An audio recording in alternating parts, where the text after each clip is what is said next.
안녕하십니까. 미 의회 초당적 인권기구인 렌토스 인권위원회는 오는 15일 문재인 정권의 대북전단 금지법에 관한 청문회를 개최합니다. 한국의 대북한 관련법에 대해 미국 의회 인권위원회에서 청문회까지 열게 된 이유는 그 법이 외부 정보 유입 등 북한의 인권 증진을 위한 노력을 방해할 수 있기 때문이라는 것입니다. 인권위원회 의장인 스미스 하원 의원은 전단금지법은 가장 잔인한 공산 정권에서 고통받고 있는 주민들에게 민주주의를 지원하는 행위를 범죄화하고 있다며 청문회 개최를 예고했습니다. 미 의회 렌토스 인권위원회는 북한과 같은 독재 국가들만을 대상으로 인권 청문회를 열어왔습니다. 그동안 청문회를 받은 국가는 중국, 하이티, 나이지리아 등인데 한국도 그들과 같이 인권과 표현의 자유 침해국 대열에 세워진다는 것 자체가 국가적으로 망신입니다. 북한의 김여정은 작년 6월 4일 대북전단을 살포한 우리 국민을 향해 사람값도 못하는 쓰레기들이다. 나는 못된 짓을 하는 놈보다 못 본 척하거나 부추기는 놈이 더 밉다. 전단금지법 같은 것이라도 만들어야 하지 않겠느냐 하며 화를 불같이 냈습니다. 그러자 문 정권은 4시간 반 만에 준비 중이라고 했습니다. 이런 소식이 전해지자 미국, 영국, 유엔 등은 물론 옛 공산권까지 비판과 우려를 쏟아냈는데에도 작년 12월 우리 국회는 집권 여당 주도로 이 법을 강행 처리했습니다. 김여정이 대북전단 살포에 신경질을 부리자 서둘러 만든 법이라고 해서 김여정 하명법으로 불리고 있는 이 법에 따라 접경 지역에서 대북전단을 뿌리거나 확성기 방송을 할 경우에는 3년 이하의 징역 또는 3천만 원 이하의 벌금형에 처하게 됐습니다. 문 정권이 내세우는 전단금지법의 유일한 근거는 접경지역 주민의 안전입니다. 그런데 지금까지 전단으로 다친 사람은 단 한 사람도 없습니다. 이걸 보고 미국 전문가는 위험의 날조라고 했습니다. 접경지 안전은 핑계고 김정은 비위 맞추기라는 것을 이제는 알 사람은 다 압니다. 한국 청문회가 열리는 15일은 김일성 생일입니다.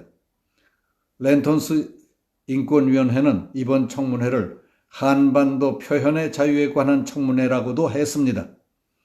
북한뿐만 아니라 문재인 정권의 인권, 자유 문제까지 다루겠다는 뜻입니다. 미 국무부는 지난달 국가별 인권 보고서에서 한국의 인권 문제, 표현의 자유 제약을 가장 먼저 언급했습니다. 그 대표적인 사례로 대북전단금지법을 들었습니다. 최근 워싱턴에서는 북한 인권 문제를 외면한 문재인 정부에 대해 분노에 가까운 반응이 나오고 있습니다. 부도덕하다는 말까지 공공연히 하고 있습니다. 대북전단 살포에 대해 김여정이 왜 이처럼 화를 냈고 우리는 대북전단 금지법까지 만들게 됐는지 살펴보겠습니다. 김일성 주체 사상은 북한 주민을 세뇌시켜 북한 체제를 유지해 끌고 가는 수법입니다. 그런데 대북전단은 주체 사상의 거짓과 허구를 실증적으로 제시하기 때문에 주체 사상을 무력화시킨다는 겁니다. 그 사례를 입증하는 경우가 몇 개 있습니다. 북한군 정치군관이었던 최정훈 자유수호 연합대표는 펜앤마이크와의 통화에서 주체 사상은 처음부터 허구로 구성되어 있어서 진실을 이길 수가 없다. 북한에서는 말을 배울 때부터 세뇌가 시작되지만 그것이 거짓말이었다는 것을 깨닫는 순간 느끼는 배신감은 이루 말할 수 없다고 했습니다.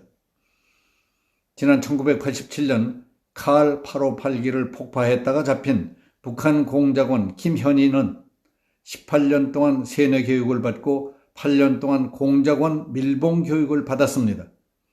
그러나 체포된 지 불과 8일 만에 전향했습니다.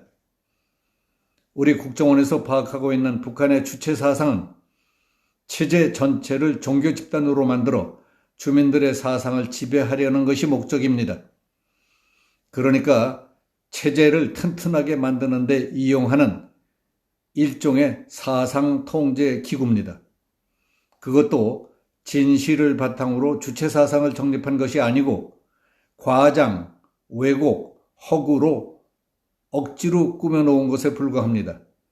그래서 진실과 맞닿으면 쉽게 허물어지게 되는 거짓말이라는 것을 북한의 핵심 세력은 알고 있습니다. 그러니까 자유민주 체제의 바람이 스며들지 못하도록 철저히 통제하고 있는 것입니다. 체제 유지가 중요하니까 일체 개방은 하지 않습니다. 그런데 놀라울 일은 이 법안의 배후로 의심받고 있는 사람 중에 하나가 청와대의 이광철 민정비서관이라는 겁니다. 2014년 변호사였던 이광철은 그때 대북 전단을 살포하려던 자유북한운동연합에 대해 방해, 금지 가처분 신청을 했습니다. 문제의 가처분 신청 내용의 핵심은 대북 전단 살포 금지였습니다.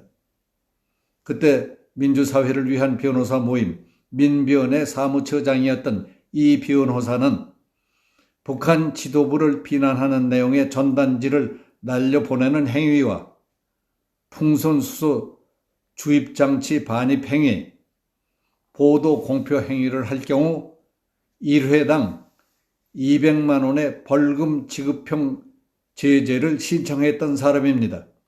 그는 문재인 정부가 출범하고 조국 씨가 민정수석이 되자 함께 청와대 참모로 들어가서 문재인 정부의 사정기관을 주물렀던 겁니다. 그때 대북전단 살포 반대에 이름을 올렸던 사람들은 이광철, 심재환, 김용민 변호사 등이었습니다. 심재환 변호사는 통합진보당 대표였던 이정희 씨의 남편입니다.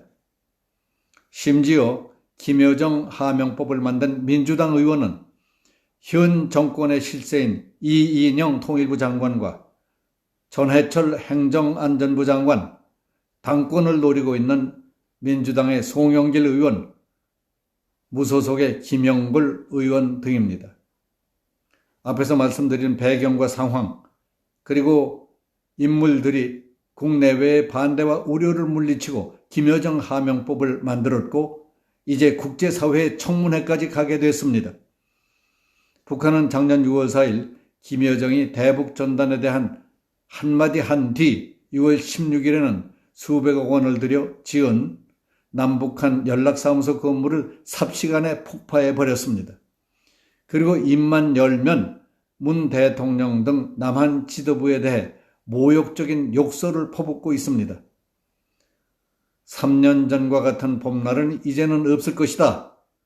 남조선 당국과는 어떤 협력이나 교류도 필요 없다. 따라서 대남 대화기구인 조평통을 정리하고 금강산 관광기구들도 없애버리는 문제를 검토하고 있다는 등 특단의 조치 운운하고 있습니다.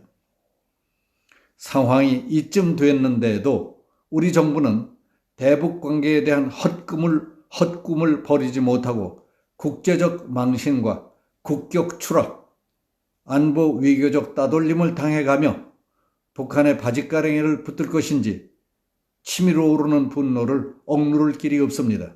문재인 정부는 이 문제를 어떻게 풀 것인가? 그냥 가운데 끼어 있다가 눌려 죽는 것이 묘책인가?